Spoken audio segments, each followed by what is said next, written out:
Chapter 386-386 Please, just go. What in the world is the young master raising? Gogh stood behind Fang Jueyu, feeling a chill run down his spine. Had he really lived alongside such a ferocious beast for several months? Gogh, don't be afraid. Urguzi and I signed a soul-shocking contract. He won't just suddenly go wild. Fang Jueyu seemed to sense the unease in Gogh's heart. Urguzi, are you full? If you're full, then come back here, Fang Jueyu shouted loudly. Urguzi heard Fang Juyu's voice, and the enormous purple shadow behind him vanished completely. The remaining energy of the divine core had been entirely devoured. It would be enough for it to digest for quite a while, and soon Urguzi might even break through to becoming a divine ability user. Woof woof! Urguzi circled around Fang Jueyu as if asking for praise, hardly resembling the mighty creature he was just moments ago. Where's the stuff? Don't tell me you swallowed it all, Fang Jueyu questioned with wide eyes. Considering that the soul-devouring beast's stomach connects to a dimensional space, it can swallow anything, no matter how much, and transform it into its own energy. Woof! Urguzi shook his head in a human-like gesture, then spat out a pendant-like object from his mouth. A third-level civilization's intelligence system wasn't as advanced as Xiaoyi. Besides needing a human host, it also required certain fixed objects to store data and items. Host, this intelligence system called Dark Star, is currently attached to this string of pendants. Is it useful? You figure it out. Although their technological level is far inferior to mine, different civilizations always have some unique features. It can be used to enhance my database. A red beam of light shot from Fang Jueyu's forehead onto the pendant, and then it seemed like something was being torn apart as an additional dark purple light orb was pulled out from the pendant. It only resisted for a few seconds before being completely absorbed by Xiaoyi. This amount of data was child's play for Xiaoyi. Tusk, a third-level civilization, is just that. Their knowledge is incredibly lacking, Xiaoyi scoffed disdainfully. Tusk, we're still a first-level civilization, yet don't you work like a horse for our Fang family, Fang Jueyu muttered. Pa, being able to be my host is a great honor for your Fang family, Xiaoyi retorted, and immediately began to inventory the loot obtained from Ryukawa Tsukyo. Oh host, this guy actually has a piece of a grade metal weighing several tons. This thing is worth quite a lot.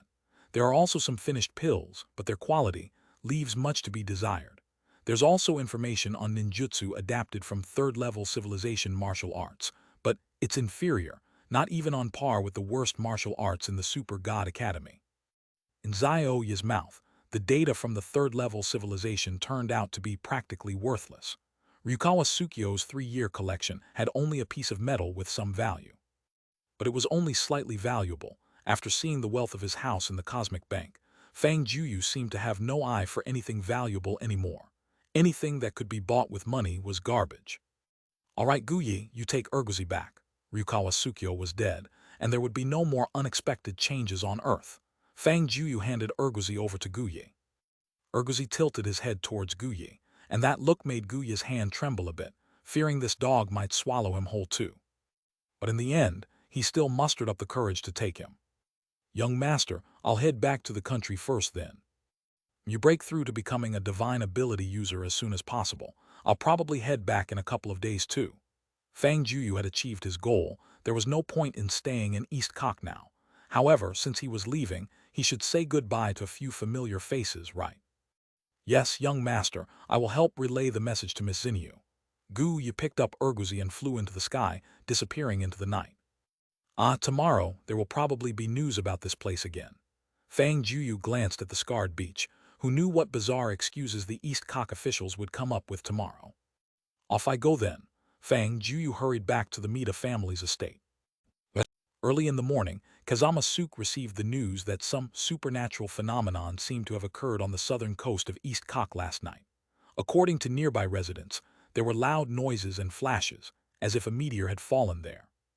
However, when they sent someone to survey the scene the next morning, they found only a massive crater and no meteor. The accompanying superpower user reported to Kazama Suke that a titanic battle must have taken place there the previous night. Could it be Ryukawa Tsukyo? Kazama Suke pondered for a long time. It seemed the only possibility. Ryukawa Tsukyo had confidently claimed he could take care of Fang Jueyu. Could this be the aftermath of their fight? Kazama Suke had seen superpower users fight before, but not even the mightiest of them could have left such terrifying traces. This made him more confident in Ryukawa Tsukio. Though he didn't understand why, after Ryukawa Tsukio conveyed a message yesterday, he disappeared. What exactly happened and who had won? Right, let's ask the Mita family. If they know Fang Jueyu is still alive, we'll know. Kazama Suke just picked up the phone to call personally when his private phone rang. It's a call from Ryukawa Tsukio. Kazama Suke's face lit up with joy. Since it was Ryukawa Tsukio calling, doesn't that mean he survived last night's fight? Kazama Suke let out a big sigh of relief. Everything was coming back. All the national treasures, national debt, property deeds he'd mortgaged to Fang Jueyu. All those things pressing on his mind for days were finally going to vanish. Mr. Ryukawa, congratulations. Kazama Suke picked up the phone and congratulated warmly. Mr. President, you've got the wrong person. I'm not Ryukawa Tsukio, I'm Fang Jueyu. Whoosh, Kazama Suke's body turned to stone. A wisp of despair flashed through his heart. Mr. Fang, why are you calling me on Ryukawa's phone? Oh, last night Mr. Ryukawa dropped by to discuss some business, and we chatted about life and ideals. But he was a bit careless and left his phone with me. Utter nonsense. Even Kazama Suke knew Ryukawa Tsukio went to kill him last night. His grave must be over a meter high by now, huh? Kazama Suke knew. Fang Jueyu was calling to let him know Ryukawa Tsukio was done for and to stop scheming. By the way, Mr. President, yesterday I made quite a few deals with Mr. Ryukawa. He sold me East Cox Energy and high-tech industries. However, I'm quite busy and have no time to manage those industries, so I'll let the Mita family handle them. I'd appreciate your care. Of course, I'll certainly take care, definitely take care. Kazama Suke's heart bled. They hardly had any enterprises left, and now all the vital ones were back in Fang Jueyu's hands. But what could they do? Also, Mr. President, have you managed to secure the 3 people I wanted? Kazama Suke had full confidence in Ryukawa Tsukio, who would have thought the one smiling last would be Fang Jueyu. Mr. Fang, I'll contact their management companies immediately. The latest, I can have them for you by tomorrow. Thank you, Mr. President. I'm planning to return to my country tomorrow, just wanted to say goodbye today. I beg you, please just leave. Kazama Suke now just wished this demon would immediately, disappear from East Cock. He never wanted to see this young man from Huaxia again in his life. Chapter 387-387. Your mission is to keep my girlfriend entertained. Kazama Suke was absolutely terrified of Fang Jueyu. He had only been in the country of the Eastern invaders for a few days, yet the entire country's economic development seemed to have regressed by decades. Not only did they lose a significant amount of corporate ownership, but they were also saddled with towering debts. Initially, he had placed his hopes on Ryukawa Tsukio, but now Ryukawa Tsukio's whereabouts were unknown, and it was likely that no one was even tending to his grave. Kazama Suke had lost his last lifeline and could only comply scrupulously with Fang Jueyu's demands.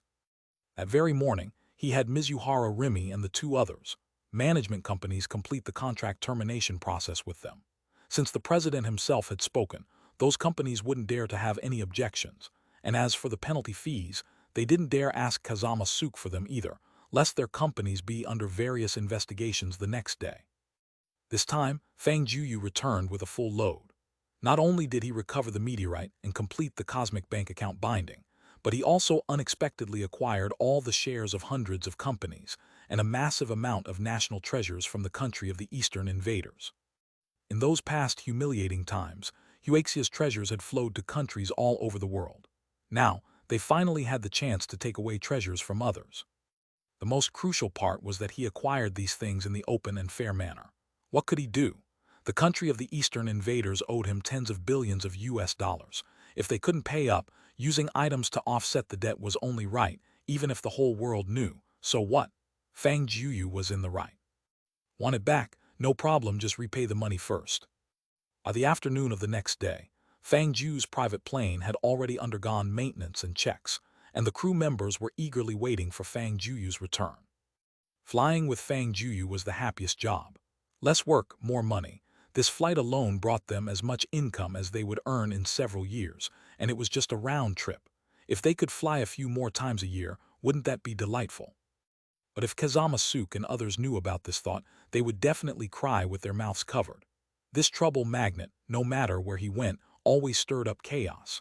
The country he visited was doomed to bad luck. Flying once a year was already desperate enough, yet to think of flying several times a year, was he planning to bring their country down? He's here, Mr. Fang is here. The flight attendants, who were chattering away, quieted down immediately when they saw the imposing motorcade. Fang Jueyu had already handed over all the industries in the country of the Eastern invaders to the Mida family. The magnitude of these industries, their technological content, and their importance even surpassed the era before Ryukawa Tsukio appeared, and almost all of it was picked up for free. Look quickly, why are there 3 women with Mr. Fang now? The flight attendants quietly gossiped as Fang Jueyu approached. I know her, it's Mizuhara Rimi. She's my goddess, my heavens. My WeChat avatar and friend circle wallpaper are all her. And then Habuto Asuka and Hashimoto Kanako, are they going with us to Huaxia? Probably, look, someone is even helping carry their luggage behind them. What's going on? Did Mr. Fang really conquer all 3 of them? A flight attendant known for loving gossip secretly laughed. It's not impossible, Mr. Fang is so rich. Which woman in the world couldn't he have? Even if Huaxia requires monogamy, he isn't married yet. Maybe even Miss Gua won't mind. Oh, the joy of the wealthy is incomprehensible. If I were this rich, I would hire Zhao Zhan, Yang Kaiengxi, and Wang Yibo as all my male companions. What a coincidence, sister, I think the same. Hadayahata. Fang Jueyu didn't focus on them, so naturally he didn't hear what they were discussing. Otherwise, he would definitely cry out in protest. Ladies, I've already taken care of all your documentation. Your contracts with the original companies are voided. You can now develop in Huaxia under my company's name. If you like Huaxia, I can't guarantee citizenship, but permanent residence won't be a problem. Thank you, Mr. Fang. The 3 girls were immediately overjoyed. They had always heard that Huaxia was a country everyone longed for. Though the social welfare system was not as perfect as in countries like the country of the Eastern invaders, the happiness level was the highest in the world. If they could develop there long-term, it would be a dream come true. Let's get on the plane first, Fang Jueyu said, leading them into the cabin. Rimi, am I dreaming? We actually got on such a luxurious plane one day. Don't ask me. I've never been on one either. Mizuhara Rimi was equally stunned by the extravagant interior. This was more like a private luxury villa than a plane. Hashimoto Kanako's heart was filled with mixed emotions, shocked, regretful, and envious. Sit wherever you like. Fang Jueyu sat on the sofa, and the flight attendants quickly brought out a lot of food and drinks.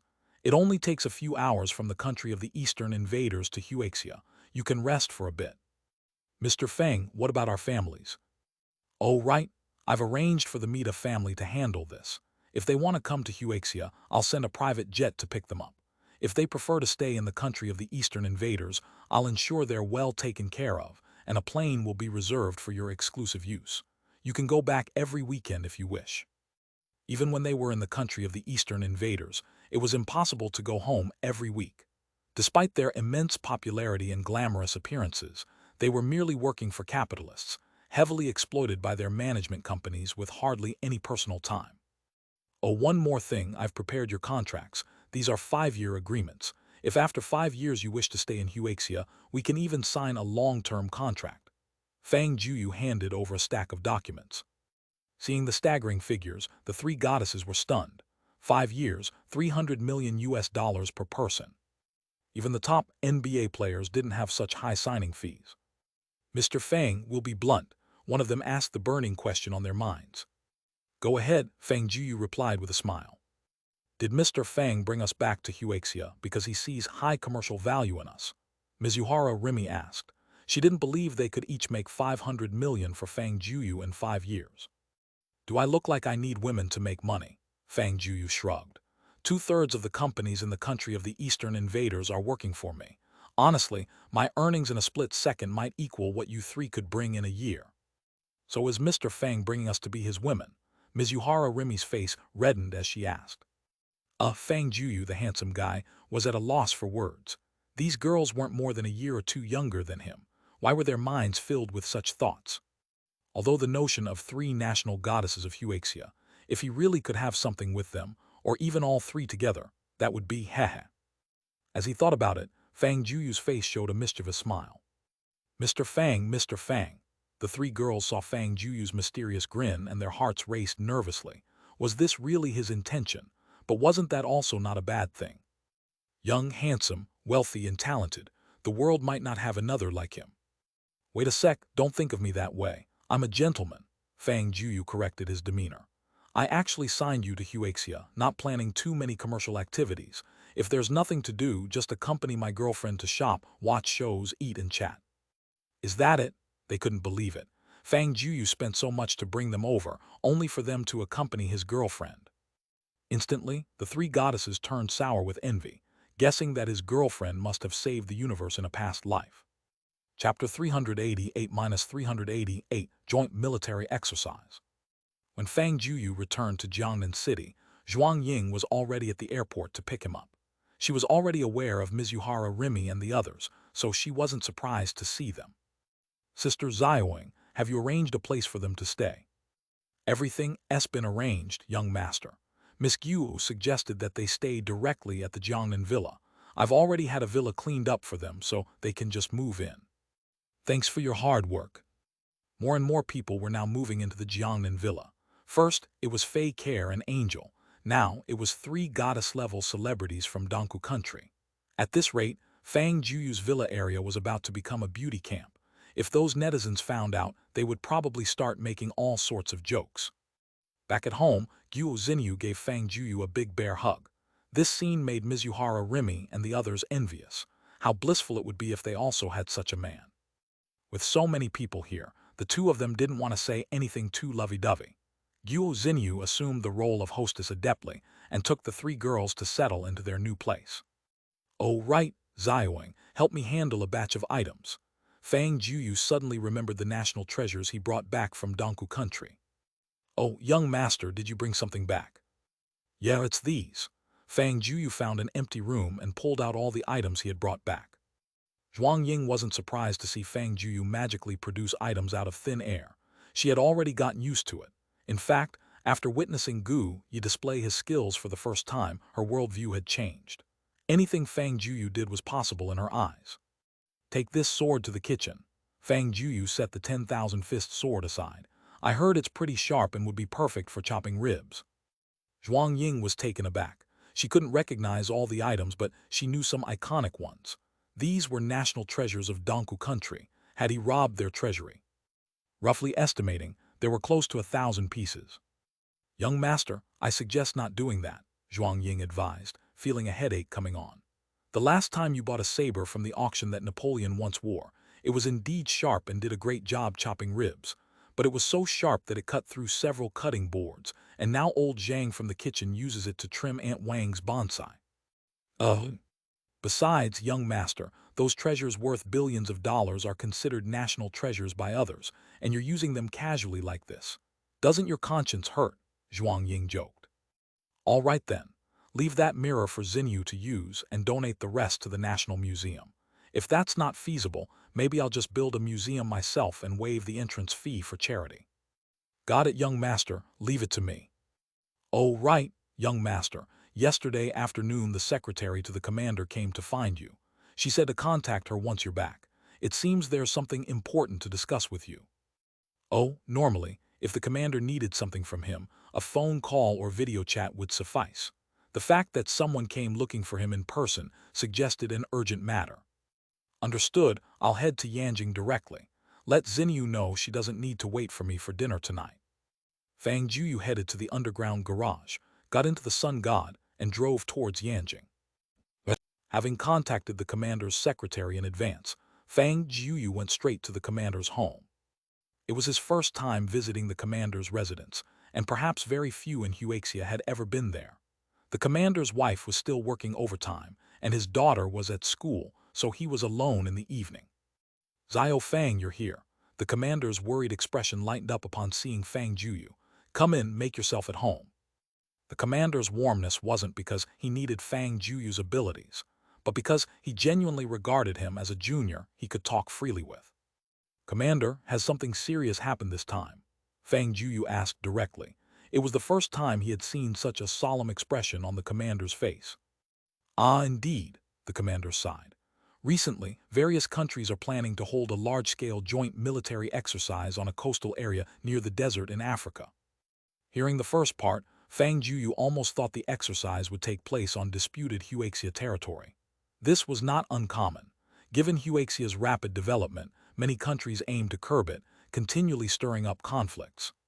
However, since it wasn't a territorial issue, why was the commander so worried? According to our intelligence department, the purpose of this military exercise is to undermine our Huaxia's military strength and morale. The Federation was the most credible and intimidating organization worldwide. Letting one country's individual embarrass them was unacceptable. Hence, they organized this exercise under the guise of showcasing military might, but in reality, aiming to intimidate Huaxia. Them? Fang Jueyu smirked. The aircraft, tanks, and warships he provided to the commander were generations ahead of other countries, with unknown performance superiority. Organizing a military exercise against them was self-destructive. Xiao Fang, it's not that simple, the commander explained. If their military developed normally, they couldn't compare with us. But decades ago, they acquired remnants of prehistoric civilizations' vehicles and weapons. Back then, our superpower users and national power were weak, unable to compete, so these fell into developed countries' hands. Because of this, their military has consistently advanced ahead of us, widening the gap. For instance, we still can't overcome the technology behind the United States B-2 bomber from decades ago. It's a cracked part of their technology. But this time, they seem to have made a significant breakthrough, and some videos have circulated online. You can take a look. The commander opened a computer and played a few blurry videos showing a fighter-like object with a UFO resemblance. Its speed and maneuverability were exceptional. Xiaoi, what is that? Is it a UFO? Host, this is the Federation's new fighter from their secret Base 3 development. They've managed to decrypt some anti-gravity system technology. Its maneuverability surpasses your last design for the commander by over 30%, and its weaponry is significantly more powerful. Is it real? Fang Jueyu's expression shifted dramatically. He hadn't expected these Russians to be so competent as to develop part of such technologies, which would usually take another 100 years for normal science to reach. Commander, are you worried that the military exercise will impact our forces' morale? Fang Jueyu realized the commander's concern. Exactly, the commander admitted, worried. The military exercise was set for next month, with only 20 days for preparation. Even if Fang Jueyu had new materials, there wasn't enough time for manufacturing and production. It's just a minor issue, Commander. Don't worry, leave it to me. I'll ensure they're stupefied then. Chapter 389-389. Mobile Soldier of a Mid-Tier Level, 1 Civilization. Xiao Fang, I know your scientific research skills are strong, but what we need most right now is time. Is there a way to modify our existing weapons to enhance their performance further? It's possible. Fang Jueyu had a multitude of factories under his name, and with Xiao Yi's assistance, it wasn't impossible to modify that batch of equipment within a month. However, given Fang Jueyu's character, since those guys dared to challenge him directly in this manner, he had to retaliate fiercely, and it had to be in a way that was unforgettable. Sir, if you entrust me with the task of this military exercise, I can absolutely ensure they'll be totally defeated, so they'll never dare to show off their new weapons in our country again. Are you sure? Of course, sir, we've known each other for a long time. When have I ever let you down? Fang Jueyu said with a grin. Well then, I must trouble you this time, the commander sighed. Sometimes he thought he was too useless, relying on a young man who had just graduated from college for everything. Sir, there's no need to be so upset, Fang Jueyu noticed the commander's concern. There are things you're good at, like governing the country. These are what's truly important for a country. What I'm doing at most are just some opportunistic tricks and bad habits of a freeloader. Ha, you're quite good at comforting people, aren't you? The commander was amused by Fang Jueyu's freeloader comment. This time I'll grant you the honorary rank of Vice Admiral. Given the urgency, we'll hold the conferment ceremony after this military exercise is over. All right, thank you, sir. Fang Jueyu saluted earnestly. If you need any help, you can use the resources from the military committee. If there's anything you can't handle, come to me. Sir, I don't need anything. You just watch the live broadcast on TV at that time. I guarantee you'll see things you've never seen before. Fang Jueyu dared to take on this task because of the space-time store. He had acquired it some time ago, but without any universe currency, launching it had no meaning. Yet it seemed to be Huaxia's good fortune, because just the day before yesterday, Fang Jueyu had inherited countless family assets. As long as he needed them, any goods purchased could be delivered directly through the Spacetime store. Zioyi, how do you activate this thing? Fang Jueyu took out the crystal stone pendant but couldn't find anything resembling a switch. Oh host, after so long you still haven't improved. Most civilizations above level 2 rarely use such switches anymore. Most items driven by this crystal stone energy can be activated using spiritual power. You never told me that, Fang Jueyu grumbled. He channeled his spiritual power into the crystal stone, and suddenly it emitted a white light. Host, each energy lasts for an hour, so as long as you don't get carried away like shopping on Amazon, it will be enough for each purchase. Got it. The space stone was a very rare mineral, and storage space devices were made with the space stone as a base. The interior of this pendant was a massive space where no living things could be placed, but spiritual power could. Fang Jueyu's spiritual power entered the space stone, and immediately a large screen appeared in front of him. The dazzling array of products was categorized, from items belonging to the most primitive initial stage civilization to those of the top civilizations. If you had enough money, you could buy them. Of course, the price differences were immense. Host, according to your needs, you should look for items in the War Consumables section. Open War Consumables, Fang Jueyu commanded in his mind. The screen transformed, and all the products were listed according to their civilization level and function. However, even with this rough filtering, the options available to him were still overwhelming, leaving Fang Jueyu momentarily at a loss. Zioyi, what do you think I should buy? Surely I can't buy a cosmic battleship, it would probably scare the crap out of them. Host, even the most basic cosmic battleship requires a level 2 civilization to manufacture. The amount of knowledge regarding its operation is enormous.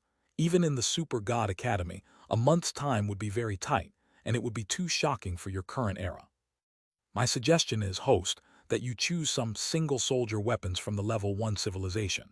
These may have technology levels higher than this era, but in terms of theoretical knowledge, they won't be too shocking. Secondly, their usage complexity would be much lower, and 20 days would be enough to train a group of people who can operate them proficiently. I'll follow your advice then. Host, I think these mobile soldiers from a level 1 civilization would be very suitable. Zioyi switched to another screen. These mobile soldiers are similar to the mass-produced Gundams in your human anime. They have strong firepower and armor. Although their mobility isn't as good as aircraft, they are much stronger than tanks, and they also have short-range flying capabilities. They are the mainstay in mid-level conflicts of level 1 civilizations. Let me take a look. Fang Jueyu opened the detailed information. Mid-level civilization mobile soldier, model UC-001. Height 18.5 meters. Weight 40 tons. Armor material and structure, lunar alloy. Thrust 55,500 kg. Ground speed 165 km/h. Official standard equipment. Beam Saber X2, rated output power 0.38 MW.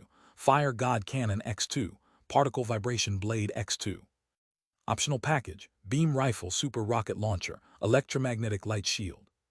There were so many level 1 civilizations in the universe that the models of these products were countless. This was the one Zioyi found that most closely resembled Earthling aesthetics and cognition. Wow, isn't this basically a Gundam? Although there were some differences in appearance, it was really quite close. Host, you have to understand, many things that exist now were also derived from previous imaginations. There's nothing strange about that. Makes sense. Fang Jueyu glanced at the prices.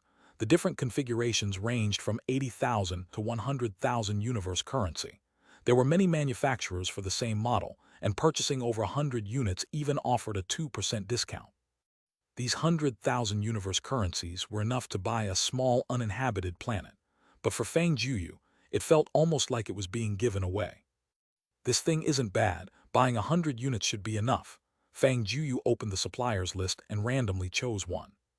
Interestingly, this store had many later models beyond this one, and even had those with high mobility and flight capability, which were, of course, much more expensive than the UC-001. Host, I suggest you hold a direct conversation with the seller for more detailed insights into performance and promotional offers. All right, Fang Jueyu clicked on the supplier's details. It was a level 3 mechanical civilization located on a planet called Ronald Planet, and these mid-level civilization goods were just their discards. But just because they didn't use them didn't mean lesser civilizations wouldn't. In Level 1 Civilization Wars, these mobile soldiers were still very popular. Wow, so user-friendly, they even have customer service. Fang Jueyu clicked on the trade invitation and felt a bit excited while waiting. Doing business with aliens, now that was exhilarating. Chapter 390, -390, I want another batch of cosmic battleships. Ronald Planet was a rather famous planet in the Belen star region. Its diameter was dozens of times that of Earth. From the vastness of space, it appeared as a massive metal sphere, its civilization having developed over billions of years, reaching a third-tier advanced level. Their forte was mechanical technology. The exquisite mechanical craftsmanship of theirs received high praise throughout the universe's civilizations. Large mechanical factories could be seen everywhere on Ronald Planet. For a civilization to develop, it needed a lot of funds since advanced technologies were never given freely by other civilizations. Therefore, exporting various mechanical products became their largest industry. The largest mechanical factory on Ronald Planet was named after the planet itself. The factory at least sold flying machines, land machines, and nautical machines of a first-stage primitive civilization, and at the highest level, it accepted orders for advanced cosmic battleships. As long as you paid, they would make anything. The staff of the Ronald factory continued to operate as usual. Even though their business was quite extensive, they didn't often receive large orders, most of which came from first-tier and second-tier civilizations. The Cosmic Federation was mostly in a state of overall peace with occasional localized conflicts. The majority of civilizations purchased these war machines just to resist external invasions, so the volume of orders for these war machines wasn't huge. Only certain tools and mechanical products had larger order quantities. Hughes Peter was just an ordinary salesman at the Ronald factory, specifically responsible for receiving all sorts of orders and instructing the factory to produce and deliver. He was just unlucky, as his department was in charge of war machines. For 3 months, the largest order he had received was just for one cosmic battleship of a second-stage primitive civilization, with a price of less than 10 million cosmic coins, and their commission was pitiful, essentially earning only the basic salary for 3 consecutive months. Worker ID 10,086, you have received a new order from the Spacetime Store. Please process it as soon as possible. An order from the Spacetime Store. Hughes Peter was unusually alert. It had been a long time since he had heard such a delightful voice. His family solely relied on his meager income. Without commissions from orders, he was almost considering a career change. However, he wasn't a cultivator and didn't have much money to modify his body mechanically, so he could only do such mundane work on his planet. Wait, Spacetime Store. Hughes Peter confirmed that he had not misheard. The orders he usually received were the most basic ones, but an order from the Spacetime Store was quite different. The Spacetime Store had appeared in the cosmic civilization only a few thousand years ago, its earliest inventor reportedly being a human from a first-tier civilization that had not yet joined the Cosmic Alliance. After generations of optimization, it finally came into formal use. Yet not everyone could use such a Spacetime Store. The equipment was extremely complex and generally only affordable by the universe's nobility, because the space stone used at the core of the Spacetime Store needed to be a certain size to withstand such long-distance transactions. And such large space stones were extremely rare, with prices not even lower than a small star system. Thus, those who could use this Spacetime Store were either rich or noble. Hello, esteemed customer. This is Ronald Factory of the Ronald Civilization, worker ID 10,086 at your service. Hughes Peter quickly adopted a highly respectful attitude, not to mention the commission he could earn from this business. He absolutely couldn't afford to offend someone using the Spacetime Store, nor could his civilization. He glanced at the other's information but saw nothing displayed. Transactions in the Cosmic Federation required real name authentication, unless the person's region wasn't part of the Cosmic Federation. But how was that possible? Civilizations not part of the Cosmic Federation were generally low-level. How could such a person afford the Spacetime Store? Could it have been found by chance? Hughes Peter speculated, as this phenomenon had appeared in other civilizations. But even if one did find it by chance, they wouldn't have a penny to buy anything. Thinking of this, Hughes Peter became quite disappointed. Such primitive civilization people possessing cosmic coins was rare. To begin with, hoping to earn a commission from this was almost a pipe dream. Whoa, what is this creature? Fang Jueyu saw the creature on the screen. Although it had some human features, many parts were replaced with mechanical components, and it was covered with various pipes, looking like a scientific freak. Host, this is a human from the Ronald civilization. Xiaoi had information on all civilizations affiliated with the Cosmic Alliance here. They developed a mechanical civilization, and their cultivation practice wasn't prevalent, but to pursue stronger physiques and longevity, they replaced their organs with machines. Yikes, having to modify myself like that, I'd rather die early, Fang Jueyu remarked internally with a hint of disdain. Host, don't you still need a batch of high-end equipment to deal with potential wormhole appearances in a few years?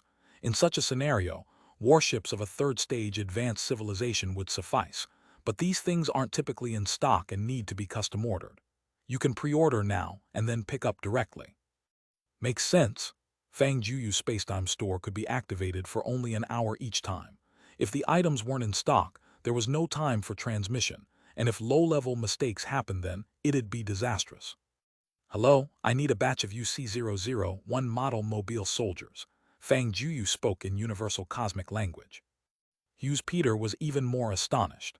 How could this human civilization not join the Cosmic Federation yet speak the universal cosmic language? Could it be a space explorer? Thinking of this, he discarded his initial dismissive attitude, realizing this person might merely be exploring near a barren civilization. But the request was strange. The price per unit for the UC-001 model mobile soldier was only 100,000 cosmic coins, significantly higher than other incomes, but due to the high product price, the commission was low. If the total was 100,000 cosmic coins, getting even one cosmic coin in commission would be considerable. I need 100 units of this model, all with the highest specifications. All right, sir, 100 units of top-equipped UC-001 model mobile soldiers. Our factory has a large stock available and can ship directly through the Spacetime store.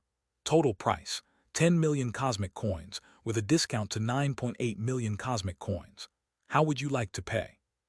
At 9.8 million cosmic coins, Hughes Peter could earn a commission of 98 cosmic coins, which was excellent given his months of zero commission earnings. I wasn't done speaking. I also need one EXA-07 model mobile soldier with the highest specification. This model of mobile soldier is the main battle force of a second-tier primitive civilization, possessing greater mobility than those mass-produced types and having free-flying capability within the atmosphere. Surely, such a unit would need a commanding unit, and he already had someone in mind for the pilot. The price of an EXA-07 model mobile soldier was tens of times higher, reaching 5 million cosmic coins.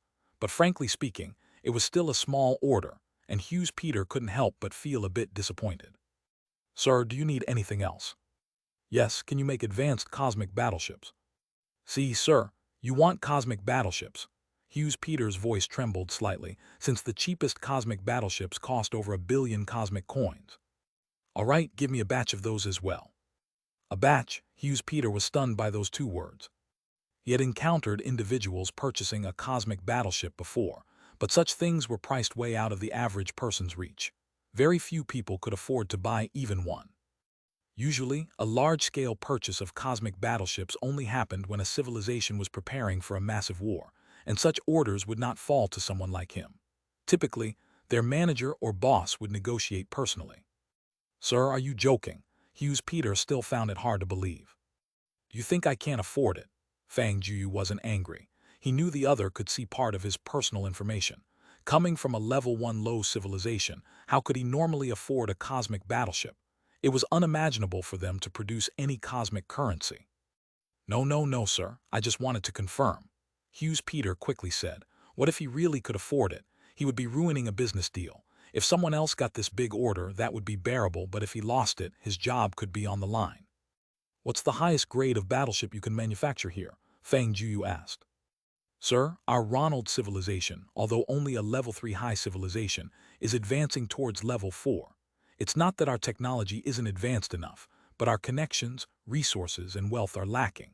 However, we can already manufacture battleships for a level 4 civilization. As he spoke, Hughes Peter's ugly face showed a hint of pride. This was the glory of their civilization. Oh, Fang Jueyu was a bit surprised. He thought he could only buy battleships from a level 3 high civilization. What models do you have? Let me take a look. Hughes Peter suddenly felt a surge of joy inside. Was he really going to buy a level 4 battleship? My God, their entire Ronald civilization might not sell a few level 4 battleships in a whole year. If this business went through, he could not only get a huge commission but could also leverage this success for a promotion and a raise. Where did this rich man come from? If I judged him based on his civilization and missed this opportunity in my life, I'd be a fool. Hughes Peter suddenly felt a burst of luck. Sir, these are all the models of level 4 battleships we can produce, suitable for large-scale military wars under various environments. You can choose according to your personal needs. Dozens of models of battleships were listed before Fang Jueyu, with a long stream of notes and introductions that made him feel like an idiot. He couldn't even understand many terms from these level 4 civilization items. Zioyi, you better help me pick. Fang Jueyu was at a loss. Host, I suggest purchasing the Titan 21 model battleship. Its level of intelligence is relatively high, with most functions controlled by an intelligent system. It also simplifies many unnecessary procedures. The key point is, it has the largest size, and aren't you looking for deterrent power? Heh. I like it. Fang Jueyu displayed a wicked grin. Regular level 4 battleships range from 2,000 to 3,000 meters in length, but the Titan 21 was over 5,000 meters. If any greedy civilization set its eyes on the sage crystals on Earth, they would find a vast fleet waiting for them when they arrived. Mr. Hughes Peter, I want 1,000 Titan 21 cosmic battleships and enough energy crystals to sustain use for 100 years. Can you deliver in 5 years? What? 1,000 ships. Hughes Peter felt his blood start to race. The unit price of a Titan 21 was 5 trillion cosmic currency, meaning 1,000 ships would be 5 quadrillion. Even an ordinary level 3 civilization couldn't come up with that kind of money. Was this man a wealthy heir from a level 4 or even top-tier civilization? Sir, I'm afraid we can't do that. Hughes Peter showed a difficult expression. Their tech level had just reached the threshold of a level 4 civilization. Manufacturing level 4 cosmic battleships wasn't easy, and even if the factories worked non-stop, 5 years would only be enough for 10 ships. The costs of such things were extremely high. They had no stock, and everything had to be custom-made. Sir, we likely can't meet your request. In 5 years, we could only guarantee 10 ships. Even in a mid-level 4 civilization, annual production doesn't exceed 100 ships. Is that so? Ha ha ha. Fang Jueyu felt a bit awkward. Maybe he was thinking like a nouveau rich, but come to think of it, such weapons of war surely required time. Host, even 10 would be enough. Against 100 level 3 civilizations battleships, we could still win. No, Zioyi. That would only hurt them, not scare them. I want no civilization to dare approach Earth again. Mr. Hughes Peter, how strong is your production capacity for the Carlos D8 model battleship? Fang Jueyu asked. This model was one of the most common battleships for a level 3 high civilization, and it wouldn't be inferior to any relic ship on Earth. Sir, we can produce about 100 of those a year, and we've got around 300 in stock. 5 years, I need 1,000 ships. Can you do it? Fang Jueyu asked in a no-nonsense tone. Sir, to be honest, an output of 700 ships over 5 years was still a bit challenging. I'll pay 50% more. Sir, it can be done. Hughes Peter immediately agreed firmly. Their factory's production capacity wasn't enough, but they could outsource. Though it would cost some profit, Fang Jueyu had raised the price by 50%. There was no reason to refuse. If he did, his boss might kill him. Then I'll take those, and that batch of mobile soldiers I want now. As for those 1,010 battleships, I'll collect them 5 years later. Sir, according to our policy, we require a 50% deposit for custom orders. This order is so large that... Fine, I understand. Help me calculate the bill then. Sir, the unit price for the level 4 and level 3 battleships you want is 5 trillion cosmic currency and 200 billion cosmic currency, respectively, totaling 250 trillion cosmic currency. As for the mobile soldiers, we'll give them to you for free. After a 2% discount, the total is 245 trillion cosmic currency. You'll need to pay a deposit of 122.5 trillion cosmic currency first. Hughes Peter's body trembled slightly. Did he really have so much money? If this business succeeded, his commission. 25 billion cosmic currency. In his whole life, no, even over 100 lifetimes, he couldn't make so much money. Transfer it. Give me your cosmic bank account details so I can send it directly. Okay, sir. Our cosmic bank account is XXXXXXXXXXX. Zioyi helped me with the transaction. Should we just pay the full amount? Got it, host. Fang Jueyu transferred authorization to Zioyi. In the cosmos, it was common for many people to have their private intelligence systems. It was a common practice. Moments later, Hughes Peter received the notification of the transfer. 245 trillion cosmic currency, all transferred at once. He really had that much money. Sir, we only require a 50% deposit.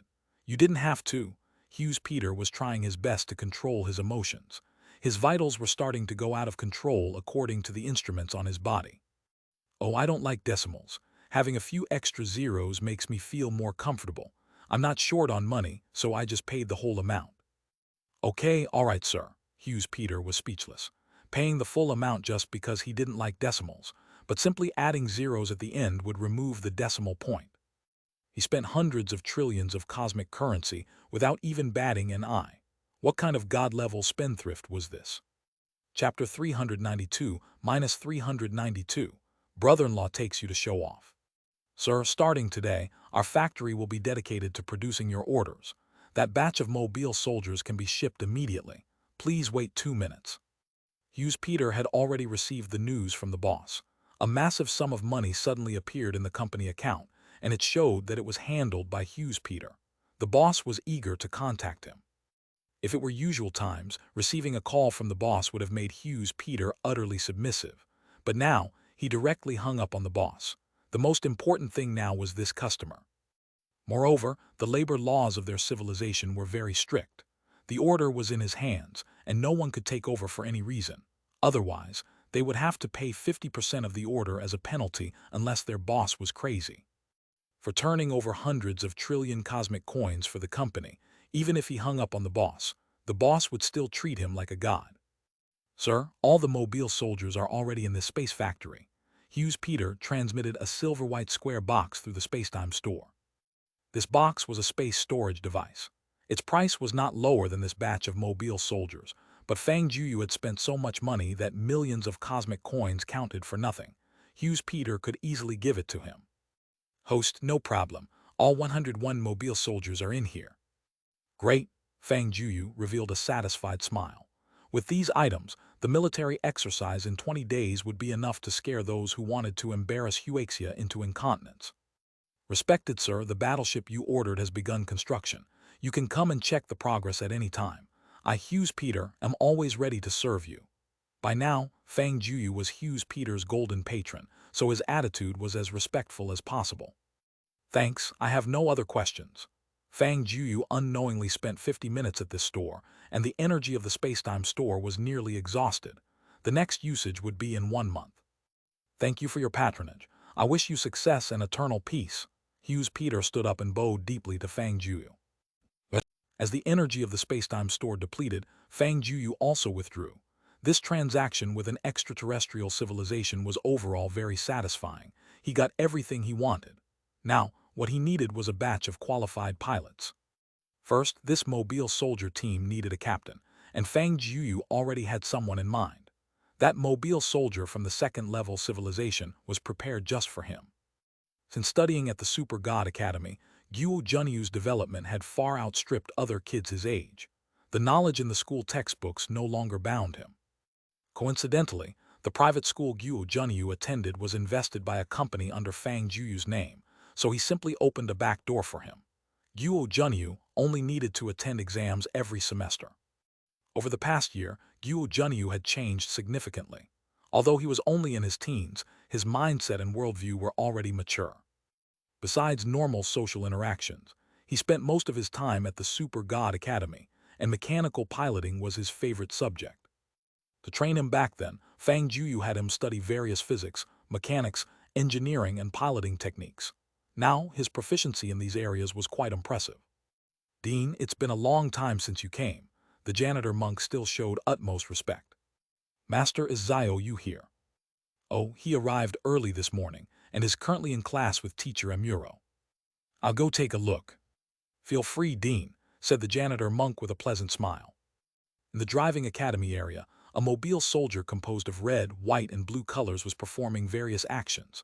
running, jumping, flying, shooting. Amuro, wearing a pilot's suit, crossed his arms and looked contentedly at the figure freely flying in the sky. Teacher Amuro, Fang Jueyu stepped forward and greeted. Dean, you're here to see Gogh Junyu, right? Yes, is he inside there? Fang Jueyu pointed at the mass-produced Gundam. That's right.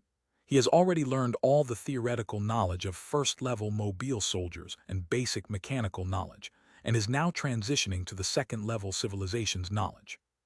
Oh, he's learning quite fast, recalled Fang Jueyu of Gogh Junyu's earlier clumsy attempts at piloting teachers' Gundams, often ending in embarrassing crashes. But seeing his proficient look now, his progress had indeed been substantial.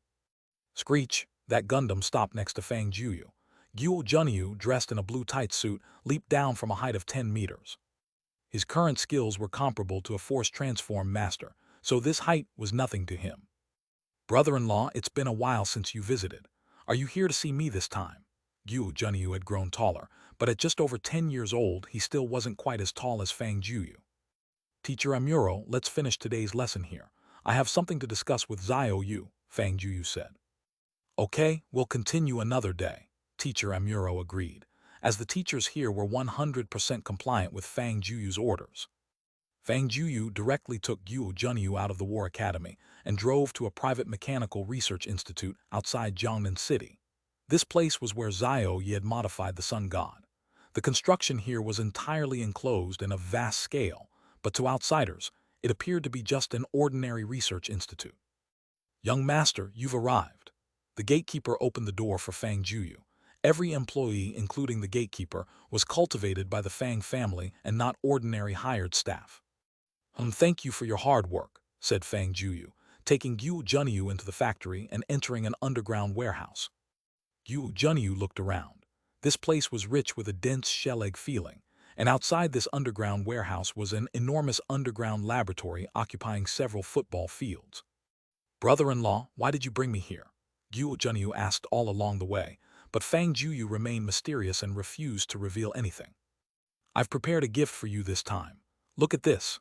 Fang Jueyu pressed a button on the wall, and a warehouse door slowly descended. Inside the warehouse were 100 massive units almost 20 meters tall. Among them, the frontmost one was particularly unique. Brother-in-law, is this for me? Gogh Junyu stammered, almost speechless. Although there were plenty of training units at school, they could only be used inside the Super God Academy and couldn't be taken out. But how did Fang Jueyu create these 100-plus mobile soldiers similar to Gundams? Get up and give it a try, see if you can operate it. Fang Jueyu pointed at an EXA-07 model mobile soldier and handed him the binding device to start and open the cockpit. Let me try. Gogh Junyu pressed the button, and the cockpit automatically opened, lowering an automatic ladder. Gogh Junyu entered the unit, skillfully completed the binding, and earnestly fiddled with the control panel. Brother-in-law, this is a second-level civilization mobile soldier. Where did you get it? Gogh Junyu asked, both excited and surprised. Of course I bought it, Fang Jueyu replied. How's it, can you operate it? Yes, it's just a low-tier second-level civilization mobile soldier. Some of the usual operations are the same, but I need a few days to research and master the more detailed and complex functions. Good, I'll give you 3 days to get familiar, then we'll have a little show-off tour. Chapter 393-393. All 100 of you come at once. Fang Jueyu explained the entire situation to Gogh Junyu. Although it left him a bit confused, he understood the core idea, which was for him to lead a mobile soldier squad and show off during the international joint military exercise in 20 days' time. Brother-in-law, this is like using a cannon to shoot mosquitoes, using a Gundam to compete with Earth's fighter jets. I think you're just bullying them. Gogh Junyu spoke with righteousness, yet his eyes were filled with excitement. Who wouldn't love to show off? Given the current standards of international fourth-generation fighter jets, the maximum flight speed is between Mach 2 to 3, while tanks and armored vehicles manage around 70 to 80 kilometers per hour. Not to mention the performance of the EXA-007, even the UC-001's capabilities far exceed these figures. Equipped with flight devices, the UC-001's maximum flight speed can exceed Mach 5, and it can comfortably surpass 150 kilometers per hour on land. Its armor can easily withstand most modern Earth's human weapons. Even anti-materiel weapons struggle to breach its defenses, and the weaponry it carries allows the single unit UC-001 to easily destroy a mechanical formation. This is the gap between first-level mid-tier civilization war machines and modern Earth's equipment. It's completely one-sided. As for the second-level low-tier civilization's EXA-007 mobile soldier, it had the ability to independently leave the atmosphere, reaching at least Mach 20 according to the first cosmic velocity. But this wasn't its maximum speed. If the pilot's body could withstand it, its speed could almost reach Mach 50. Of course, this speed referred to straight-line acceleration. Adding in complex maneuvers, it wouldn't reach this number, and it placed a great burden on the pilot's body. At such speeds, no weapon on Earth could catch up with it. Not even nuclear bombs could destroy its armor. Fang Jueyu actually wanted to use such things to bully other countries during military exercises. Gogh Junyu felt an urge to despise him. Such a cool machine would undoubtedly be the center of attention as soon as it appeared. Where was the dignity for the other countries? But brother-in-law, I can operate this thing, however. It's very challenging for others without systematic training to pilot it. Who are you going to find to pilot the remaining 100? Gogh Junyu inquired. That's another reason I'm looking for you this time. I'll give you the top 100 elite pilots from various countries. In 20 days, help me train them to become mobile soldier pilots. How is that possible? Gogh Junyu was shocked by Fang Jueyu's request. Even first-level mid-tier civilizations' mobile soldiers were not something ordinary pilots could handle. He spent several months in the War Academy before he reached a level where he could pilot them. They don't need to perform complex maneuvers, as long as they can walk. It's mainly to support the scene. Fang Jueyu naturally didn't expect those ordinary warriors to reach Gogh Junyu's level, but since it was a competition of national military strength, relying entirely on foreign aid wasn't appropriate, right? That shouldn't be too difficult. I can give it a try. I'll help you make contact. In a few days, I'll bring the people back to you. First, familiarize yourself with the performance of these things so you won't embarrass me. Don't worry, brother-in-law. I won't let you down on anything you entrust to me, Gogh Junyu assured, pounding his chest. Brother-in-law, hold on. Even though I'm pretty impressive, what if they see me as a kid and don't listen to me? Gogh Junyu suddenly thought of this issue. Then just show them what you can do. Once they're impressed, they'll listen to you. Fang Jueyu also encountered this kind of problem before. When he took over the elite unit, those superpower users looked down on him until he beat them up, led them on some flashy missions, and made some money. Now they're still sucking up to call him advisor. If you can't handle even this, I'll take back the EXA-07. No, brother-in-law. Hearing that Fang Jueyu might reclaim the thing, Gogh Junyu got anxious. I promise I'll complete the mission. All right, I'll leave this to you. But remember, these things can only be used inside this testing ground for now. I don't want them exposed prematurely. Haha, I understand, I get it. But the next day, Fang Jueyu directly brought the 100 carefully selected fighter jet pilots to the secret base. Naturally, they were astounded when they saw the batch of new units. When did the nation start creating things that only existed in comic books? General Fang, is this our equipment for the military exercise? Each of the 100 pilots had eyes glittering with eagerness, longing to try them immediately, although they didn't even know how to enter the cockpit. That's right, but to ensure you don't let our country down by stumbling around, I'm organizing an emergency training for you. This is your instructor, Gogh Junyu.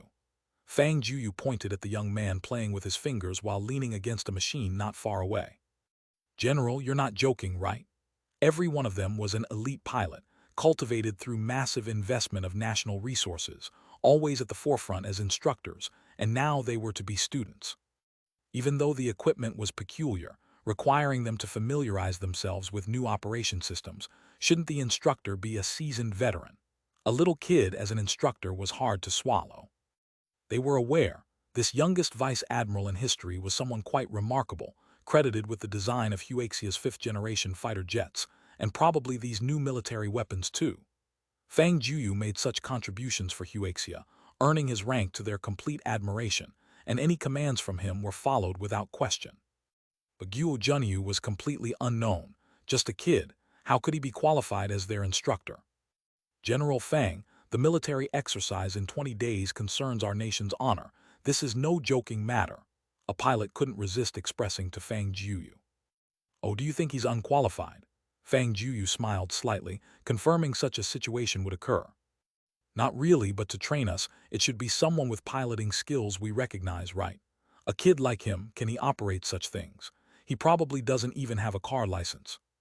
Ha ha ha, how about this? Why not have a contest? We have a flight simulation system here. Anyone not convinced can engage in an air battle with him.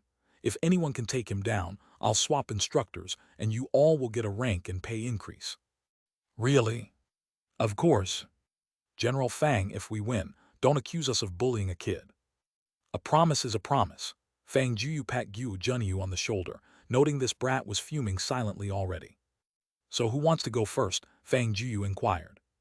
General, let me go first. A young pilot stepped forward. All right, die wrong, you go first. Fang Jueyu knew this person. Among this group of elites, he was the best. At only 21, his scores in the simulation system were the highest, having shot down over 20 enemy planes, ranking first army-wide. Gogh Junyu, having been referred to repeatedly and facing disdain from these pilots, was already rather displeased. No need, Gogh Junyu walked over. One combat map and the 100 of you can come at once.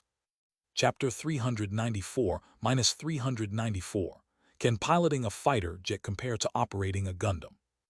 In this massive experimental arena, it had all the equipment you could think of. Now that Fang Jueyu held the rank of Vice Admiral, the server he built for the troops was at his disposal. He only needed to prepare over 100 VR devices. The system quickly connected, and the scene transformed into a vast canyon, with them standing on a large airport runway. What type of fighter jet do you want to use? Fang Jueyu asked. Let them choose, I'm fine with anything. Gogh Junyu was still sulking. Let's use the J-30. It's a 5th-generation fighter developed using General Fang's blueprints. Since this is an internal contest within Huaxia, we'll use our own Huaxia fighter jets. No objections, Xiaoyu, Fang Jueyu asked. They picked the model, so when the time comes and they lose, they better not complain. Childish? Fang Jueyu shook his head with a wry smile, but he understood the kids at this age. They craved others' recognition. Xiaoyu, it's all on you. Okay. The plane's data was also designed by Xiaoyu. In this virtual world, everything was just a string of data. Moments later, brand new J-30 fighter jets were constructed on the runway. It'll be a grand melee. Fang Jueyu was a bit eager to see if Fang Junyu could win this 1-on-100 lopsided battle. With such a dense firepower net, even a slight mistake could result in friendly fire, let alone targeting Gogh Junyu, the main focus. Okay, follow my command, go. Whoosh, whoosh, whoosh. The fighter jets broke the sound barrier and surged into the sky. Although this group of fighter pilots hadn't trained together in advance, the formation of 100 aircraft was orderly, and they maintained relative stillness with each other, showcasing their high professionalism. Maintain formation. We've never tried a 100 airplane formation before. Let's take this opportunity to try it.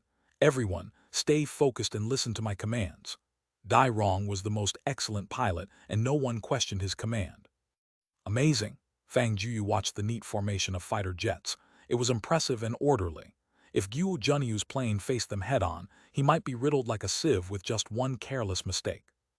Gogh Junyu's fighter jet and the formation of 100 pilots were separated by tens of thousands of meters, with both sides circling in their respective airspaces. Begin. Fang Jueyu's command was clearly transmitted to everyone's ears. All 100 J-30 fighter jets turned in unison, then formed an encircling position, closing in on Gogh Junyu's fighter jet. They were confident that, as long as they concentrated firepower in one area, they could inevitably shoot down Gogh Junyu's plane. Let me show you what advanced civilization piloting skills are all about. Gogh Junyu's demeanor underwent a profound change, transforming from a harmless boy into a king of the skies. Whoosh! The plane he piloted suddenly accelerated, even surpassing the theoretical maximum speed of that aircraft. What? How can it be so fast? The pilots were stunned. Theoretical speed wasn't the ultimate speed of a plane, but exceeding that would require incredibly delicate operations.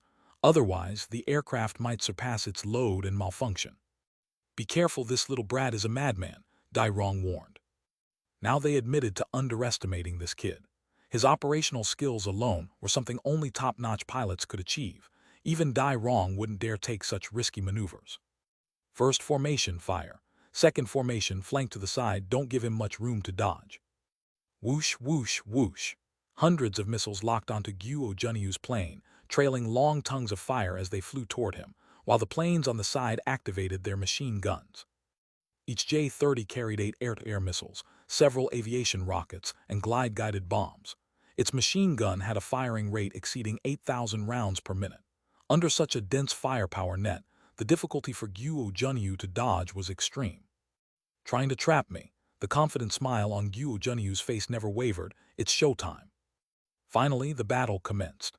The sky was filled with the sounds of rockets and machine guns intertwined, yet Gogh Junyu's plane maneuvered effortlessly through, like a sleek eel avoiding every attack without a scratch. How is this possible? Impossible. How can we miss every shot? Did General Fang tamper with his plane? No, that's not it. Look at how that plane moves. Ordinary pilots generally use the rise and fall of the wings for frontal evasion while flying, but under Gogh Junyu's control, the plane became like art, dancing between bullets and rockets. The maneuverability of his plane is over 3 times ours.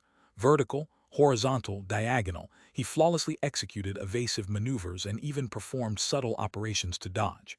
How is this possible? During such high-speed flight, even though they saw many attacks with their naked eyes and executed maneuvers, due to massive inertia, it was tough for the plane to change direction. Now it's my turn. Whoosh, whoosh, whoosh. 2 air-to-air missiles were launched directly, but his targets weren't any aircraft's weak spots. With limited weaponry on his plane and 100 opponents, he had to choose wisely. Zoom, an aircraft's wing emitted a piercing noise. The pilot turned his head to see a missile, trailing fire, grazing his cheek. He had just exhaled when suddenly, with a bang, his left wing abruptly broke off. Gogh Junyu's missile didn't directly hit the wing but scraped past it, leaving severe damage. Under high-speed flight, each part of the plane bore immense load, and the weakened wing couldn't withstand it, leading to the break. Plane 3 lost combat capability. Not done yet. Gogh Junyu pressed the machine gun trigger, and his calculations of inertia and wind speed were almost error-free. Each bullet from the machine gun hit a fighter jet with precision, while his plane remained unscathed. Boom! Boom! Boom! Planes exploded one after another or made forced landings. A fleet of 100 aircraft was decimated by a teenager. They deployed a whole regiment against me. Gogh Junyu murmured, I'm going to hit every shot. Impossible to die here. This kid really has some skills. Fang Jueyu observed his figure with a hint of a smile. After several confrontations, over half of the 100 fighter jets were downed. The remaining pilots were mentally collapsing, questioning how such formidable piloting skills were even possible. They wondered if they were flying the same model of aircraft. Stop, we concede. Continuing would only make the scene uglier. They had to admit, despite being young, Gogh Junyu's piloting skills were monstrous. Even their ace pilots couldn't compare. Exiting the virtual system, all 100 pilots looked dejected. This match was humiliating, disgracing not only themselves but also their country. All right, losing to him isn't surprising, Fang Jueyu consoled. It's like comparing a bunch of fighter jet pilots to someone piloting a Gundam. Who could win? Chapter 395-395, I don't need anything. After this bout, the group of ace pilots was genuinely convinced by Gogh Junyu's skills. Though young, his expertise in flying far surpassed theirs. The only thing they couldn't wrap their heads around was how someone at his level seemed almost freakish, even if he'd started learning in the womb. However, an ace is still an ace, and they didn't belittle themselves. Fang Jueyu was an unfathomable person, and birds of a feather flocked together. It wasn't strange that people around him were a bit eccentric. Putting aside the results of the previous competition, they were now filled with curiosity about the new weapon Fang Jueyu developed. They couldn't wait to get into the cockpit for a look. Yet what followed was a somewhat embarrassing scene. Although Zhao had already switched the operating system to Huaxia, controlling the balance of the machine was exceedingly difficult. Within minutes, 100 mobile soldiers ended up in disarray. Hey, Fang Jueyu smacked his forehead. Fortunately, he anticipated this. Otherwise, how would Huaxia stand out in the military exercise? It would have been a joke. It was important to know that this military exercise was being broadcast live globally, and if something like that happened, Huaxia would be laughed at for decades. Hey, you guys aren't doing too well, Gogh Junyu remarked. Although it was only his second time piloting, his understanding of the mobile soldier was already quite profound. While he couldn't perform high-difficulty maneuvers, he was already very skilled in basic stances. Watch carefully. Boom! The EXA-07's rear engine spat out flames, and the several tons heavy machine broke free from Earth's gravity and hovered steadily in the sky.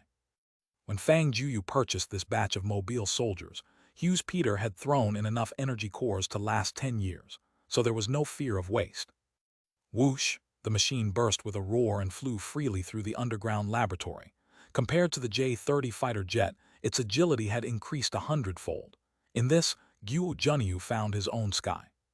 Sprinting, side-dodging, rolling, and advancing, he deftly executed a variety of maneuvers in the air. Whoosh, whoosh, whoosh. Beams of light were fired from the weapons the machine carried, hitting their targets with precision. The pilots watched, utterly flabbergasted. They couldn't even walk while he was performing all kinds of aerial maneuvers. Earlier, they boldly claimed he was just a kid who couldn't even pass a driving test, which now seemed like a slap in their faces. "All right, stop showing off," Fang Jueyu waved to Gogh Junyu. The machine stopped next to Fang Jueyu, and Gogh Junyu leaped down from the side. "Now do you believe I have the ability to train you?" This time, none of the pilots could say a word. If someone like him couldn't teach them, who could? "Attention!" 100 pilots stood perfectly in formation. "Hello, instructor." "Very good." Gogh Junyu's earlier frustration vanished. Now it was time to start serious training. "In 20 days, I don't expect you to reach my level, but I hope each of you can perform basic operations like running, jumping, and shooting. If you're capable enough, maybe we can try some short-distance flying." Each pilot had an expression of excitement. This was not only a challenge for them, but an honor. Becoming pilots of this new weapon was a dream others longed for. "I will be very strict with your training. Be prepared to endure hardship." Hardship? For every soldier, enduring hardship was nothing. Without an iron will, how could one be called a soldier? "Not bad, looking more like an instructor now." Fang Jueyu patted Gogh Junyu's shoulder. "I'll leave these people to you. I don't care how you train them, but in 20 days I want to see your results." "Yes, I promise to complete the mission." A few days passed in the blink of an eye, and the Huaxia unit participating in this military exercise was secretly conducting training in the underground laboratory of this factory. Many countries tried to probe Huaxia's situation but found nothing. Yet how could they know that not even Huaxia's own people knew what kind of exercise unit they would be revealing this time? After a few days, the leader couldn't sit still anymore. It was too strange. To participate in a military exercise, there always needed to be materials and equipment, right? But the unit informed him that Fang Jueyu hadn't requisitioned any national resources. The most crucial point was that the batch of pilots Fang Jueyu took had also vanished without a trace. If he took them, wasn't it to pilot some new type of fighter jet? Yet, there was no record of Fang Jueyu at any flight test base across Huaxia. He personally called Fang Jueyu to get to the bottom of this. What was this rascal up to? "Leader, don't worry. Can I make these 100 living people disappear?" Fang Jueyu said with a smile. "Where on earth did they go?" "Xiao Fang, each of them is a national treasure. Even the value of those fighter jets pales in comparison. Losing even one is losing part of the nation's backbone." "Leader, I'm not bluffing. They're all training well in a secret base," Fang Jueyu explained. "This time, the equipment is vastly different from before. I can't train them in broad daylight or it won't be impactful at all." The leader, hearing this, felt a little more at ease. Indeed, this was typical of Fang Jueyu's approach. "You don't need any resources. Tanks, fighter planes, submarines, warships, even aircraft carriers, I can get them for you. You don't need any." "Leader, I don't need anything, and I assure you, the new weapon I've developed is more powerful than any tank or plane. Its individual combat capability is equivalent to a mechanized army." "Really?" The leader was somewhat skeptical. With such a weapon, they could dominate the world. "Leader, I truly don't need anything. I'll just use that aircraft carrier I bought last time to transport my mechanical army. If you really feel uneasy, could you at least cover the fuel costs? After all, it's quite far from here to the African coast, ha ha ha."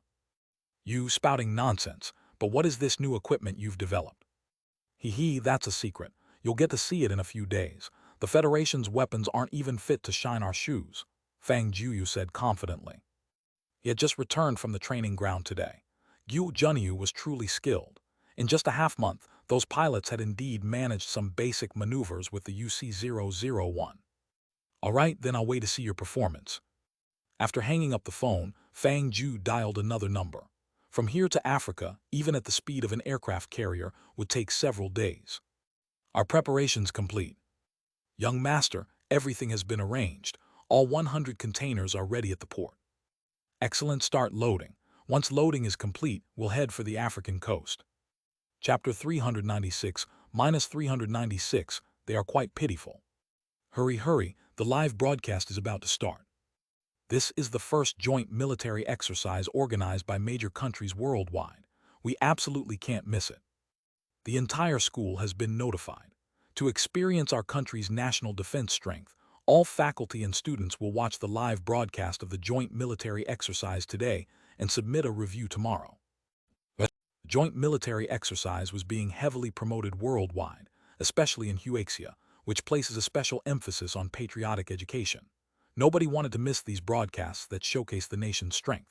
Almost all television channels and online platforms were airing it, but the most lively places were the international platforms. People from each country were already locked in intense debates even before the exercise began. Our United States is the strongest country in the world. Our F-33 fighter jet is definitely the ruler of the skies. Our country is the main player in this military exercise. Bullshit, do you think only the United States has developed a fifth-generation fighter jet? Our Huaxia's Fang Jueyu developed it long ago, and this time we will open your eyes. Ha ha ha, Huaxia people, United States people, you're all too naive. Even if your countries are strong, they're still just a single country. According to leaked information, the Federation has already developed the most advanced new fighter jet, and this exercise is its debut. Your F-33 and J-30 are nothing compared to this new fighter jet. HMPH, do you think you can overlook our Sun nation? Our country has also developed the most advanced fighter jets and destroyers. Just look at the nuclear submarine technology, it's greatly improved. You will soon witness it all. You shameless people, the design drawings of those advanced weapons were created by our great Han Empire, and your people stole our design ideas and technological achievements. We hope you return the stolen materials immediately. Also, according to our historical records, Huaxia's Fang Jueyu's ancestral home is our great Han Empire. So he belongs to us. Bullshit, everything belongs to your country, right? Even the entire universe. But the official military exercise didn't start until 9:30, but heated online arguments began before 8, especially on the major international online platforms, which were almost overwhelmed by Huaxia's netizens. Wherever there are people, there will be people from Huaxia. Have you heard? The one responsible for this military exercise is a particularly young general, and the weapons and equipment used this time are all designed by him. Really? Who is it exactly? Could it be that our Huaxia has already developed the sixth-generation fighter jet? That's too fast. Wasn't the fifth-generation fighter jet just released last year? No idea. The information is tightly controlled. A friend of my father's has a son in the flight unit, and I heard they selected 100 people to pilot the most advanced fighter jet, and they haven't returned yet. It must be a very secretive matter. Oh my God, could it be an astonishing revelation today? How exciting. It's starting, the live broadcast is starting. Just as everyone was fervently discussing, the screen switched to a large conference room. A total of 32 countries were participating in this military exercise, including the federal government. All the generals in charge of this military exercise were seated in this conference room. This is the United States General Split. The narrator introduced each person appearing on camera. I know this person, he's a legend. When he was young, he was a pilot in the United States Air Force, and he's shot down dozens of enemy planes with distinguished combat achievements. This is Russia's General Wolf. I know this one too. There's a popular video online of a man walking a bear on the street. Apparently it's him. Tusk, tusk, tusk, truly a battle-hardened nation. While others are walking dogs, he's walking a bear. This is Iran's General Berkeley. But Huaxia's netizens were known for their humor, and they could make jokes about almost every general introduced. The comments were filled with 6666. Next, we are introducing Huaxia's general responsible for this military exercise, Vice Admiral Fang Jueyu. General Fang is our Huaxia's youngest general, and he. Ha ha ha ha, why does he have the same name as the dean? Many netizens teased when they heard the name, but when the camera switched to Fang Jueyu in full military uniform, the netizens were stunned. Whoa, this isn't just the same name, it's really him. How is it the Dean again? Honey, come and see. Damn, didn't the Dean just attend the Grammys and say he wanted to get involved in the sports world? How did he end up in the military and become a general? Could this be the Dean's side job again? Just how many side jobs does he have? Dean, why are you wearing Penra's clothes? Why do I suddenly have a bad feeling? Based on the Dean's previous style, I think people from other countries are in for trouble this time. I think so too. Whenever there's a chance to show off, the Dean is bound to do something outrageous. I bet today's military exercise will be very exciting. For Huaxia netizens, although this was shocking, since it was Fang Jueyu, after a moment of surprise they calmed down. It was just business as usual. However, for foreign friends, this became a mind-boggling event. Who is this exactly? How does Huaxia have such a young general? Isn't he the world's richest man? How did he become Huaxia's general? Can Huaxia's military rank be bought with money?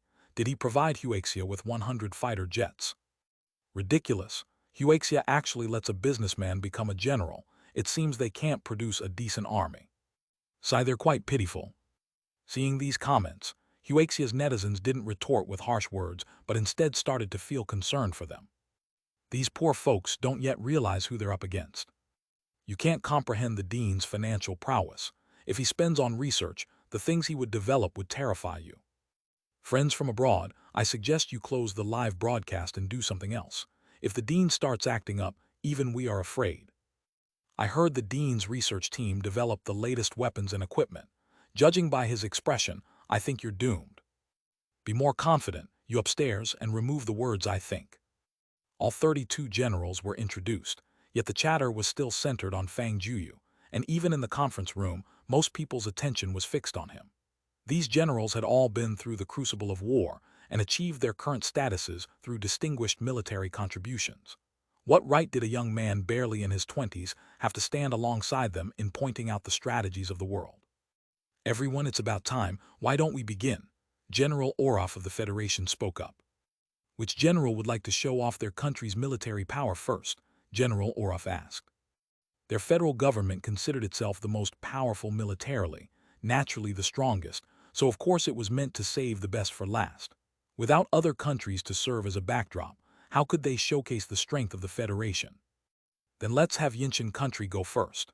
A bearded general stepped forward. This was General Nu Nala from Yinshan country. All right, let's all witness the military might of Yinshan country first. Orov took the lead out of the conference room. The location for this military exercise was an abandoned military base in Africa. After renovation, it was completely renewed, and this military exercises formation would pass over this base. All departments prepare. Fighter jets ready for takeoff, tank formation, armored vehicle formation ready to move out. General Nu Nala spoke a stream of unintelligible words into a walkie-talkie. This military base was built by the sea, and those countries with aircraft carriers had already positioned their fleets in the nearby waters. Yinshan country itself didn't have the capacity to build aircraft carriers, but to elevate its international status, it had spent a fortune to buy one. This aircraft carrier fleet consisted of one carrier, 2 cruisers, 2 destroyers, and 3 support ships, but their style seemed a bit peculiar because their warships were crowded with soldiers. The decks were so packed they were almost impossible to navigate, with many people even standing on top and on the masts. Ha, this is so characteristic of Yinshan country, isn't it? Isn't this a military exercise? Why does it look like they're performing acrobatics during spring festival travel season again? Someone count how many people are standing on one ship. I can't, my eyes are getting fuzzy. No, are they here to showcase military power or population strength? Holy crap, look at that aircraft carrier. How many fighter jets are really parked on it? Oh my God, even packed so tightly their fighter jets can still take off successfully. They're hanging. They gotta be hanging. I'm impressed. To be fair, their pilots do have some skill. The fighter jets parked on their carrier deck should be more than 3 times that of a regular carrier, right? Truly maximizing resource utilization. General Nu Nala was unaware of the online ridicule. He wore a confident smile, quite satisfied with the aircraft carrier fleet and fighter jet display. Next up was their ground forces. As clouds of dust rolled in, tanks and armored vehicles slowly approached, with their self-developed missiles hanging on them. This military base had a missile test site, and with tongues of flame, The missiles on the armored vehicles launched one after another, causing intense explosions in the distance. Rumble, rumble. An engine sound came from the direction of the explosions, and unexpectedly, a motorcycle formation approached. On each motorcycle were over 10 people, riding as if performing acrobatics. Clap, clap. An Asian country general with a slightly chubby build and hair styled maturely applauded, eyes filled with interest and appreciation. Wonderful, wonderful. These soldiers have high military skills. Ha ha ha ha, indeed super high.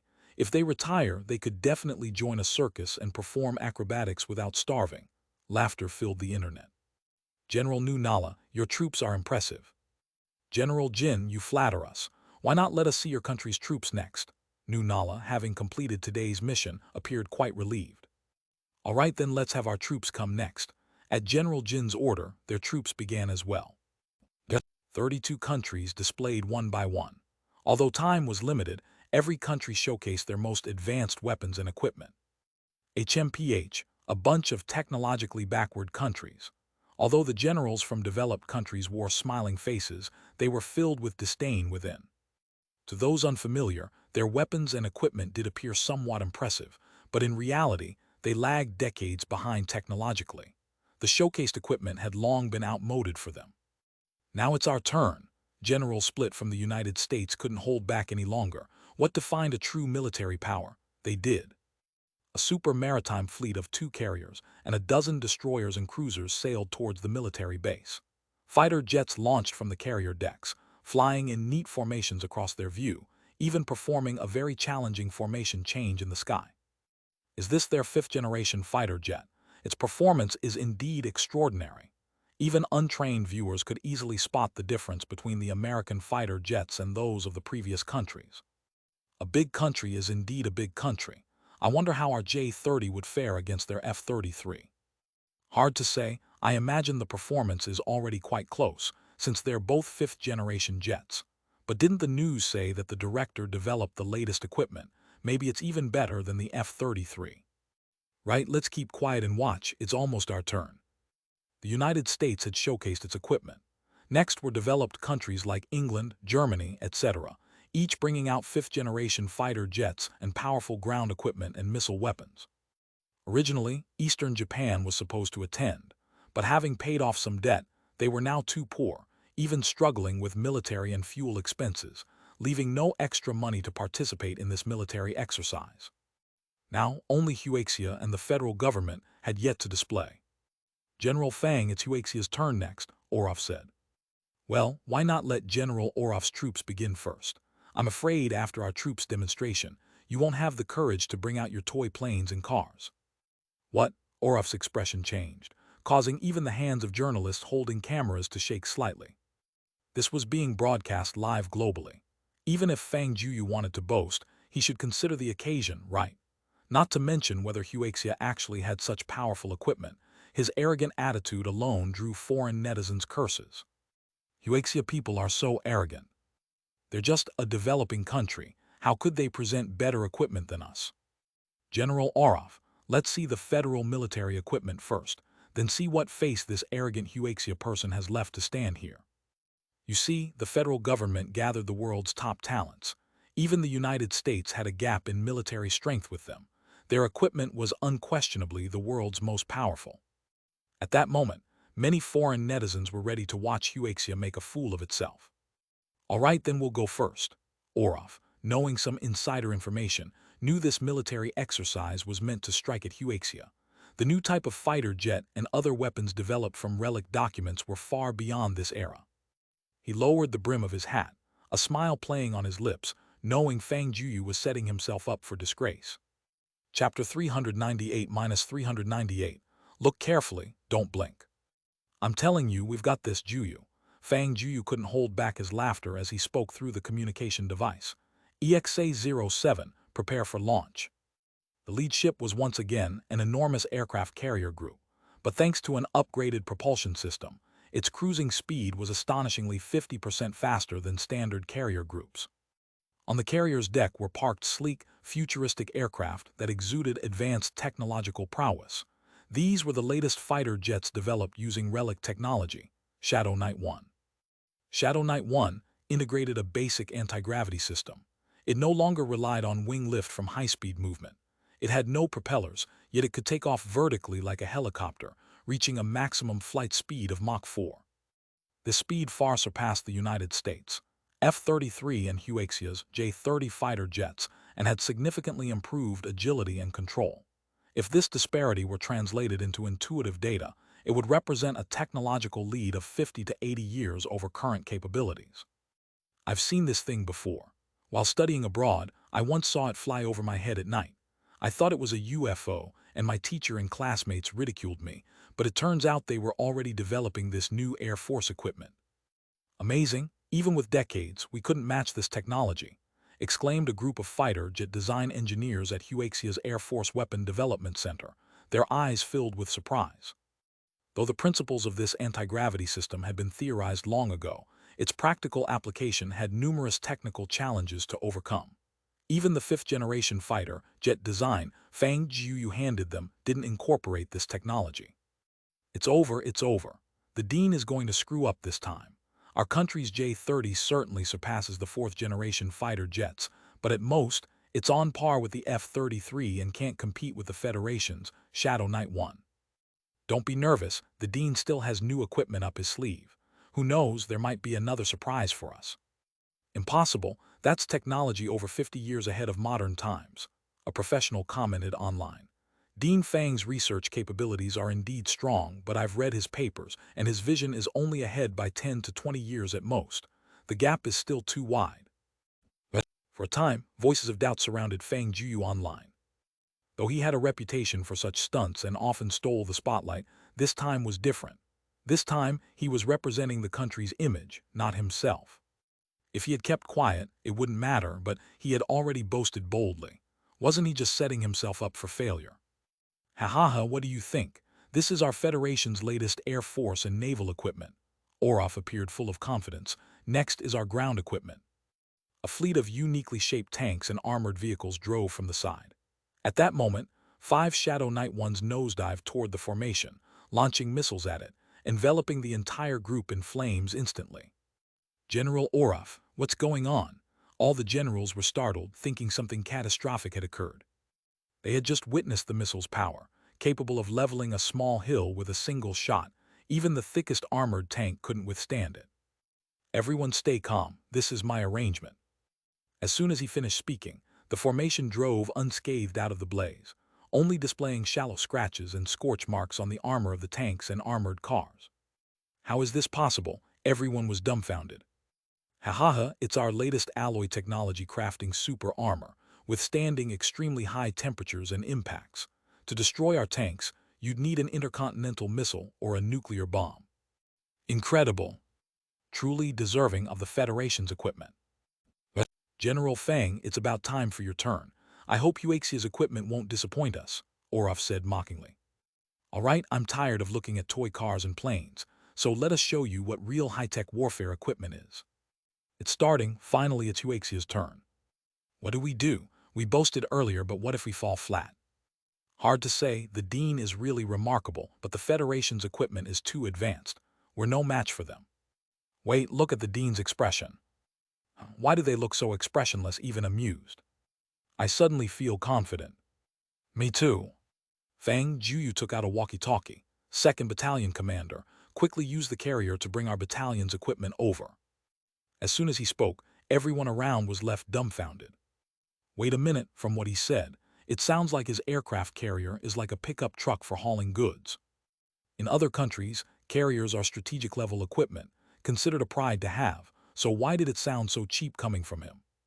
And what's this about a 2nd Battalion Commander? This is a world-class military exercise, and you've only brought 1 battalion. Who are you looking down on? It's here is that Huaxia's carrier. A helicopter in the sky captured Huaxia's carrier on camera, and the image was broadcast worldwide. Watching the scene, everyone was stunned. What kind of carrier is this? There were no military ships around, no fighter jets, early warning planes, or helicopters on board, just rows of containers about 20 meters high. It's a carrier, not a container ship. Wait, photographer, zoom in on the left side of the image. The photographer zoomed in, and a building marked KFC appeared in the shot. Was Fang Jueyu out of his mind? putting a KFC on a carrier. Was there nowhere else on the carrier to use? At this moment, another camera team finally revealed the true identity of this carrier. Jiangnan City Aircraft Carrier Theme Park. What the hell kind of naval equipment is this? Damn, it's a theme park, and it's the one Fang Jueyu bought for several billion US dollars recently. Hahaha, are Huaxia people too rich, using carriers to run a theme park? Absolutely, they're even using carriers as cargo ships too. Where is their Liaoning ship? Where are their J-30 fighters, their Dongfeng missiles? Foreign netizens started mocking cynically online, brazenly ridiculing and jeering. Even many Huaxia netizens began condemning Fang Jueyu for reckless disregard of the bigger picture, claiming he had disgraced the nation this time. General Fang, is this Huaxia's latest equipment? Ha ha ha ha. The dozens of generals from various countries surrounding Fang Jueyu also laughed. Is it funny? Despite the mockery, Fang Jueyu remained unfazed. Didn't I say? This carrier is just for transporting equipment. Unlike you all treating a carrier as a treasure so poor and shallow.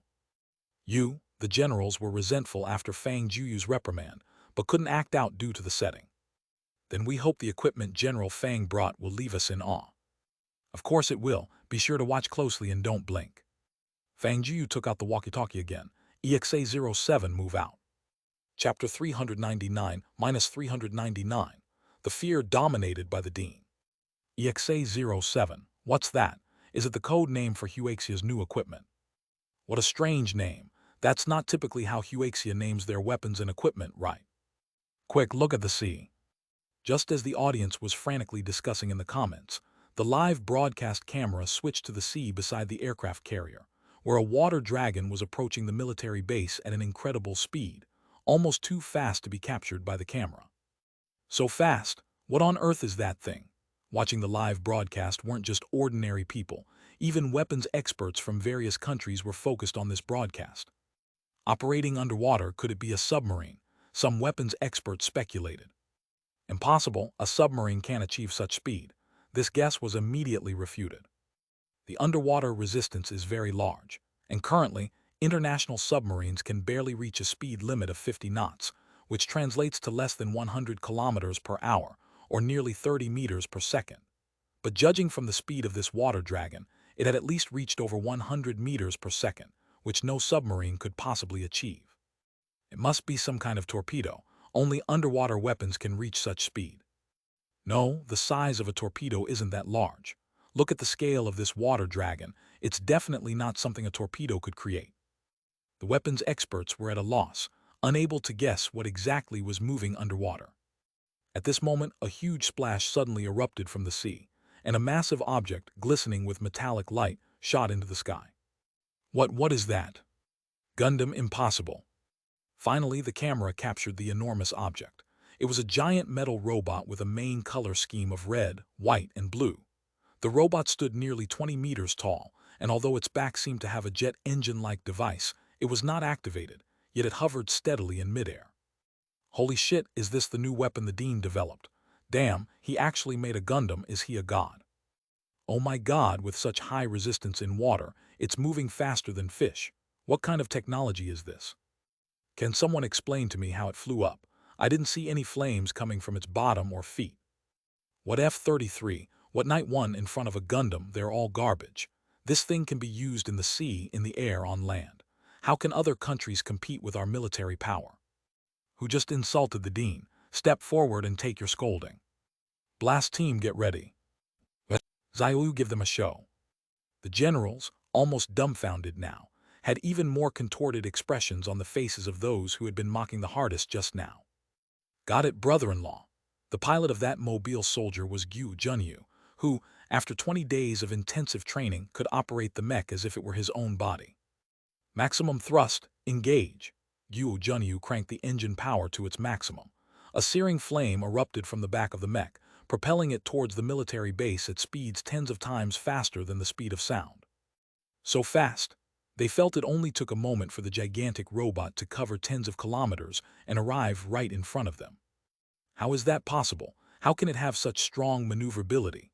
They noticed that the mech didn't fly in a straight line but constantly changed direction in the air. How strong must the power be to overcome inertia and perform such agile air maneuvers?